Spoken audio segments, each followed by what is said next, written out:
Hey, welcome back, guys. This is the vlog for Cleflin Nights, the continuing gaming, never ending story of our adventures that go on Tuesday nights. This is the vlog episode 33 that covers the gaming of week 22 22 August 2017. And where we last left our heroes on Earth 210.24. It's still July 11th, still in the morning, and we left Ray, who is older Ray. We got a young Ray, so I'll get to him. Ray, who is building a team, and he's already got Carol Danvers, Hank McCoy, and he has landed in Chicago to get Nina Beatrice. We'll go with that because I haven't really given her real last name, and also known as Domino. And this is 18-year-old version because she's a mutant, and she's escaped the breeding plant that she was at, and per her story. And they're at a little chapel that is in Chicago. And when he was coming up to rescue her, he's talking to the father with Carol and Hank, and then hears a glass breaking in the background. He, goes to nowhere with his teammates, finds out that there were some spec op guys. Looks like black ops would be more appropriate. Spec ops would be actual military. Black ops would be probably anything else. And they found out, the sniper kills Nina's mom. Tragic. And once they find this out, then they devise a plan to take out these three black ops guys. And when he comes back to somewhere, leaving using his nowhere power, comes back to the regular world, he takes out those three of his team, unnamed yet team, and they take them out, the Black Ops guys. And then he begins to talk to Nina. And he even goes into nowhere to talk to her. Because she's, oh my gosh, my mom's been killed. What do I do? And did you do this? And he had to chill her out. And it takes time. But he does. And he says, will you join my team? Is basically the first thing he does to get her. Okay, now you're on my team. Let's handle this. And they take care of the body also of her mother, and bring it aboard their ship, which they will bury later, bury her body later. And then they bring it aboard his ship, Serenity. And then he does, Serenity, let's find out where Steve Rogers is. Fortunately, Steve Rogers' whereabouts, his frozen whereabouts, are given to him from the Luna, asteroid. And Joel up there, which we'll be getting to, sent these whereabouts to him. And then they go and they head out to Greenland, is where I'm playing it happened, where the plane went down. Never really say in the comics. So it's this frozen area, and there were Inuit there. So he talks with, after Carol is on board, and she shows Nina how to use the suit. He tells them, hey, we're going to get this Steve Rogers, Captain America guy, and don't worry, we'll handle your mom. When they get there, he sees what looks like a bunch of Inuit Eskimos, for those who don't know what that is, and they're like worshiping frozen Steve Rogers. There's a crashed plane and everything, when hiding most of the frozen Steve Rogers. And so after they exit the ship, Serenity, they go down there, and what's really happening is a bunch of Eskimos who are taking pictures of themselves with the frozen guy, and of selfies. Hey, I'm taking pictures of the frozen guy. Well, Ray's like, whoa, delete those pictures, Serenity. And they go about taking care of. They want to, they got to defrost him, so they're gonna have to unfreeze him somehow. But he also tells Carol. Carol hasn't even got to use really her powers, and she realizes that she can fly. Ray tells her, and she does some flying around in the nowhere, and wow, this is really cool. And then she's going to be able to fly and hold on to the frozen Steve and bring him aboard Serenity. We'll see. That hasn't happened yet because that's where we last left off. His friends, young Ray and Jody, they had officially taken care of, most of the shrine. This week they finish off the rest of the shrine by putting them in they beam them up and then put them, the 2 shrine that were left in Cocoa Beach and 2 shrine left in Virginia Beach, and beam them up, keep them stunned as in suspended animation or whatever, put them into the Fantasia device, furthering their suspended animation. Well, to help these guys out, Ray and Jody beam up their friends, Alex, Joel, and Chris. And since Chris isn't around gaming, his character falls asleep, and Joel and Alex and Ray and Jody talk, and in which quickly, they get some suits on, and Jody goes about explaining what people's powers are and what they can do, instead of having the knowing device explain it. So they got a little bit better idea. Looking down at the world, they look at older Ray and watching older Ray in Chicago dealing with the Black Ops guys. He's like, I don't know what we're going to do with these guys. They beam up those 3 bodies of those unconscious Black Ops guys, keeping them stunned, and then put them in the Fantasia device with the 20 shrine. And, hey, put them on hold for a storyline that they can handle later. Then, as the group gets back together, they decide, even though Chris is still unconscious, this is Joel, Alex, young Ray, and Jody, who's old, and just not as old as me, but younger, because this is where Jody is got an 18-year-old Chris, so he is probably 18-year-old Chris was 22, so he's probably 41. So instead of this ancientness that you see here. So, anyways, they took those guys from Chicago up here, beamed them up to the asteroids probably floating over the planet somewhere over the East Coast. And when up here in Greenland was where someplace where downed aircraft Steve Rogers was frozen, and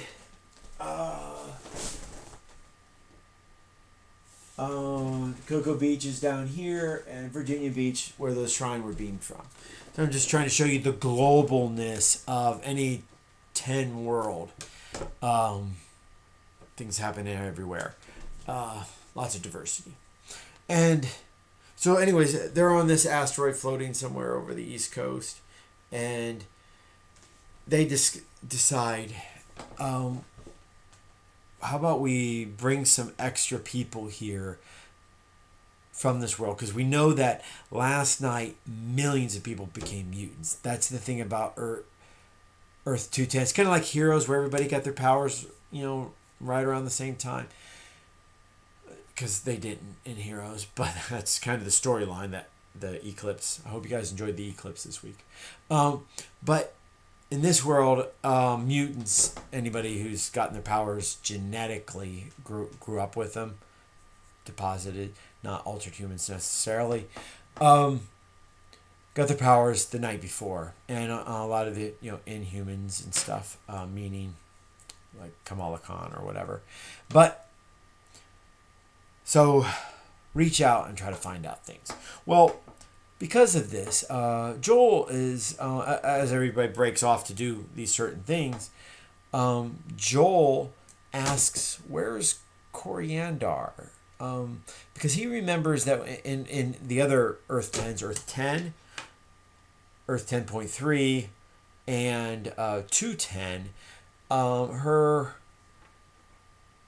her body, she's basically coming down to the world in an escape pod because she was captured by the Shrine. No, Skrulls. And because the people that captured her originally, the Scions or whatever, and experimented on her, giving her blasting powers, her and her sister. Well, the Skrull, because they were somewhere near orbit of Earth, I would expect escape pod coming to Earth. The Skrulls that were captured him. Anyways, she and her sister eject. Well, he sees this and thinking, he finds out that it's plausible that with our ballistic system, this is 2017, it's plausible that with our ballistic missile defense systems, we could shoot this thing down. So he's, instead of her getting shot down, let me beam her out, and which he does, and he talks to her. She's very happy to be free from all the crap that she was going through. He touches her where she gains her English, and he starts talking to her, and she says, "I expected a kiss," or something like that, and which she kisses him. But Joel is like totally enamored. This is 18-year-old Joel, and even though, the guys have all gotten their downloads, so they're updated with information from Earth. They couldn't have looked out at all these other people without the downloads. And it was really them meeting Ray, because this 210.24 is centered around Ray and triggering from Ray. So,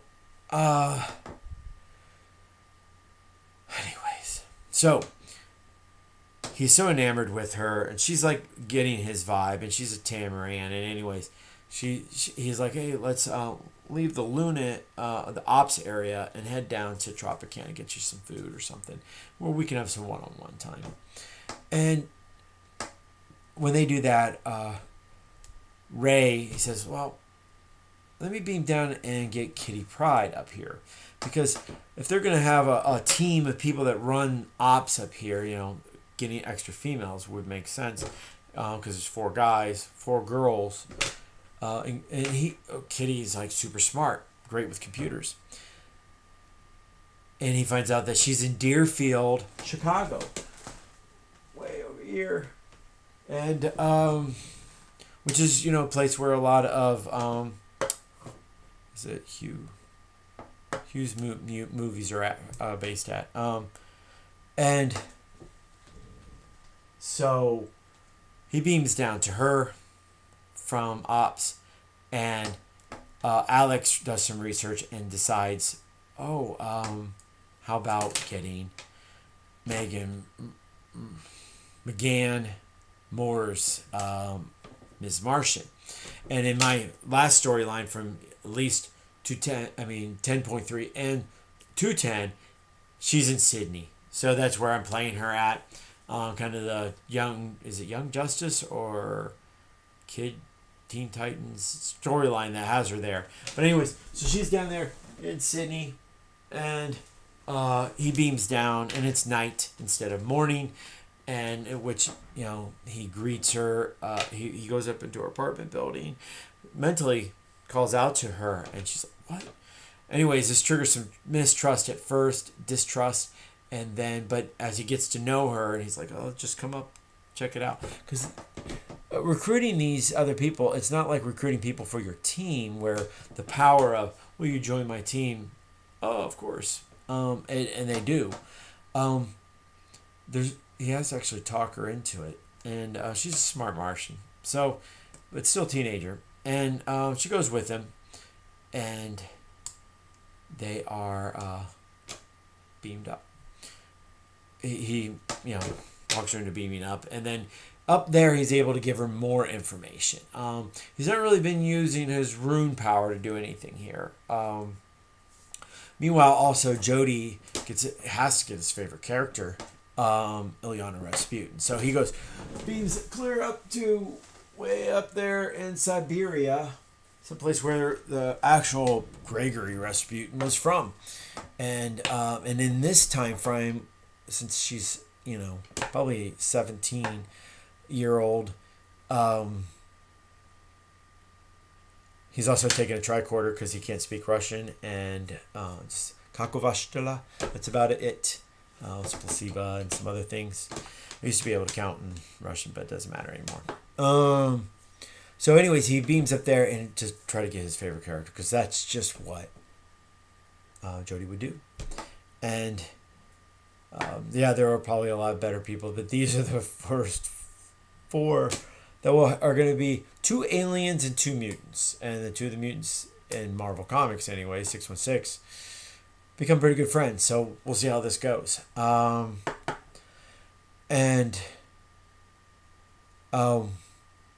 So Jody hasn't brought Ilyana back yet, but Megan's up there. But meanwhile, Joel, with his kind of flirtatiousness and constantly and just thinking that everything about this Tamaran girl, when he takes her down to Tropicana to eat with her, he's all up on her. She senses this horniness. Anyways, they have sex. So, Mutant Joel, 18-year-old with this teenage Tamaran princess. Yes, and she doesn't hold back, but she's Tamaran. So what does it mean? Is there anything? Is it going to lead to something? Who knows? And and the sad thing is, after, as all the characters know, that after Ray finishes this world and he starts this clan, that we may not come back to this world. Who knows? We might. Matters how who shows up to game and what might be fun to do. So, from there we go to Clefland, the realm of Clefland, and it's still evening on day 2, around close to 8 o'clock. We pick where we last left our heroes, Wazoo and his girlfriend Rachel. Wazoo Soul and his girlfriend Rachel Thunder are in Clefland, and the city of Clefland, in Aristot, and they're looking for his mother that he was recently told was still in Clefland. And he's like, "Oh, cool! Let me go meet this chick." And who knows how this encounter is going to be, but he meets her in Aristot, because that's where all of the her name is Sazume Hayabusa, and the clan, most of the family are all Time Lords and Supremes. So, and she is a Supreme of the Class 5000 Psyche section, which brings huge strong mind but more magic on the other side. So, and she's had it for quite some time. So they practically able to alter reality, which she has, thus creating Wazoo with Alex. And she has a good conversation with him. It goes well. The gist is, what are we going to do here? And do we stay here? And she's planning on staying there and going to even Ray's later to party, have a good time. He doesn't understand, Time Lords and that yet, but how they can just chill. But she gives him a ring, though, that will help hide him. It'll cloak him when he's away outside the city from dragons, in a sense. Really, they won't be able to smell him, hear him, see him when he has the ring on. So that will definitely change his and Rachel's adventures. But he is the Archmage to the March, so will he do that? Of course, we play a little bit of gaming between CJ, Jim Lord, and what's her name? Darkstar's daughter. Oh, Mika Reese, and at Ray's Rock House. But I'm just trying to go around to things to get a lot of things going. For some reason, the guys that are all at Avatalos are kind of, we're just dancing, having fun. There's stuff that they could do, and I would like to see more, but I'll get to that in a minute. Anyways, so they,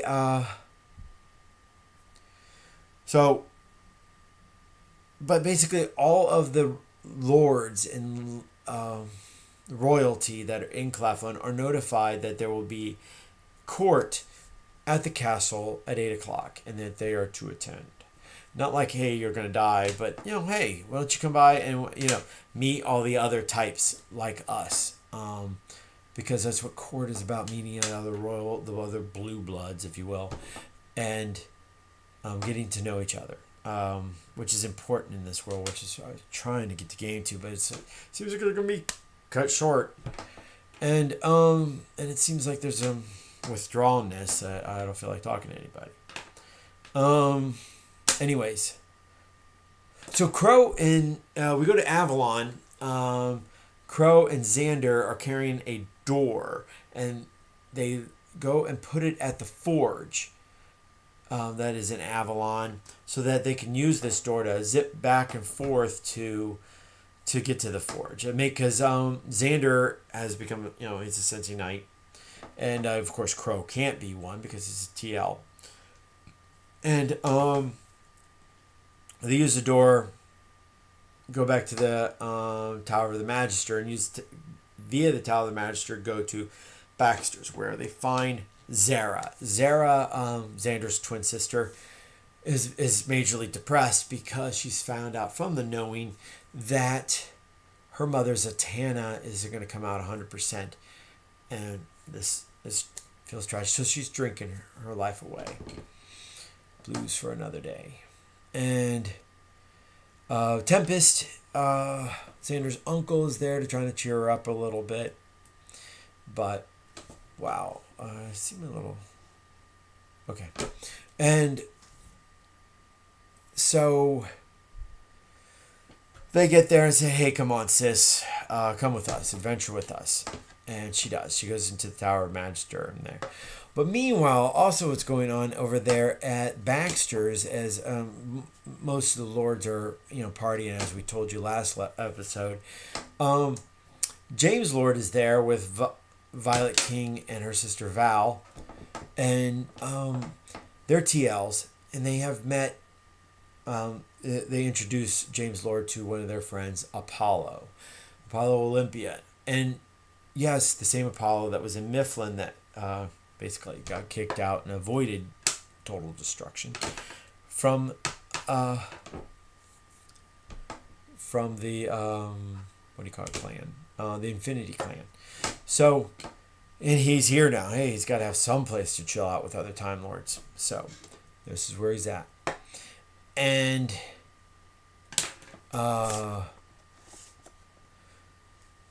in Camelot, we left the Baron and the Count. They were talking to the knowing and finding out a lot of information, trying to find ways to cure that little tiny bit that is going to make Zatanna not perfect. I mean, if anything that royals can do, we can find out what's wrong, and we can, the common people, they can't do what we can do. So I guess that's their mindset, is we will find out how to fix a problem, and we will go and do whatever it takes. And that's what they do in this case. No destroying dragons.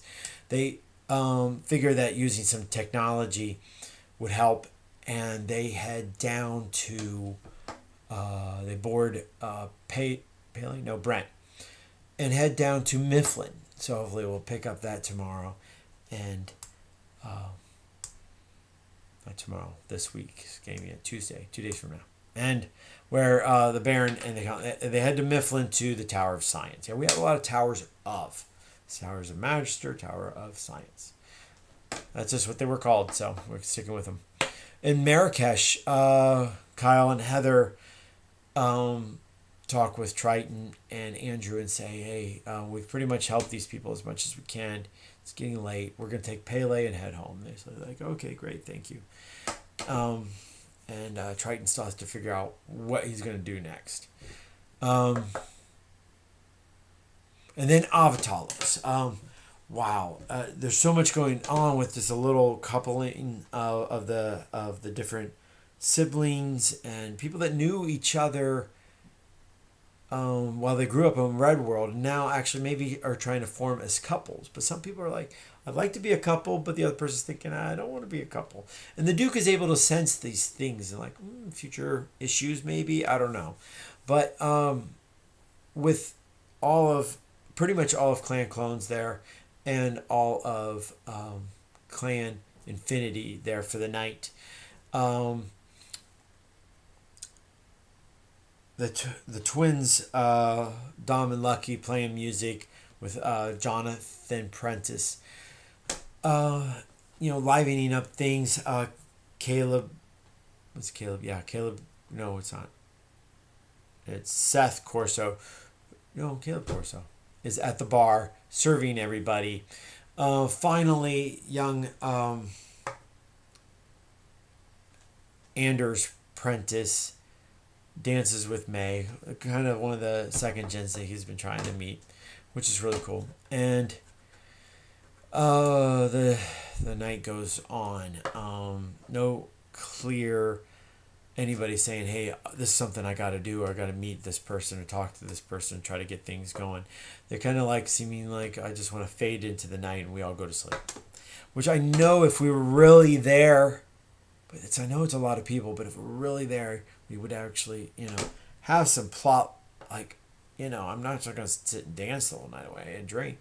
Maybe I would have I would like to hear some of the conversations and stuff that of these totally awesome people would have with each other, but they mind you that they were together for 20 years, and maybe they've covered a lot. What else is there to do?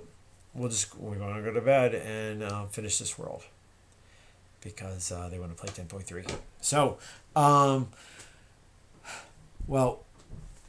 it's been great playing this world, and hopefully we'll finish up this week. I want to see some sidebars. Mostly, I want to play court, which is gonna be hard. I need Chris, Alex and Joel playing in court in Clefland. I wish I had a character from each player character there to play. It makes it easier. We'll see. And so this week, I've been watching a lot of stuff on YouTube. A lot of great Charisma on Command, great state channel. Everybody should go to there. My a variety of Game of Thrones channels I follow, like Citizen X does a lot of good stuff. Scrivia TV, and those are the big ones. I'm getting most of my been listening to a lot of George R. Martin interviews. Just love this stuff. Trying to get motivated to write. Yeah, good Lord willing, I'll write someday. Also, tried to watch some other TV shows. Trying to get into the Badlands. Into the Badlands. Seemed really cool. Watched the first episode. Maybe I'll be able to watch some more of those episodes. I'm going to be going to sea soon, so not much time for that. Probably, but we'll see. And hey, if you like this content, please follow and maybe even hit like below. And I would like to see some more followers. recommend me to some other people. Also, if you have any questions of other content you'd like to cover, leave some questions, comments below. I'll try to answer them as soon as possible. And it's great talking to you. You guys have a good week. Adios.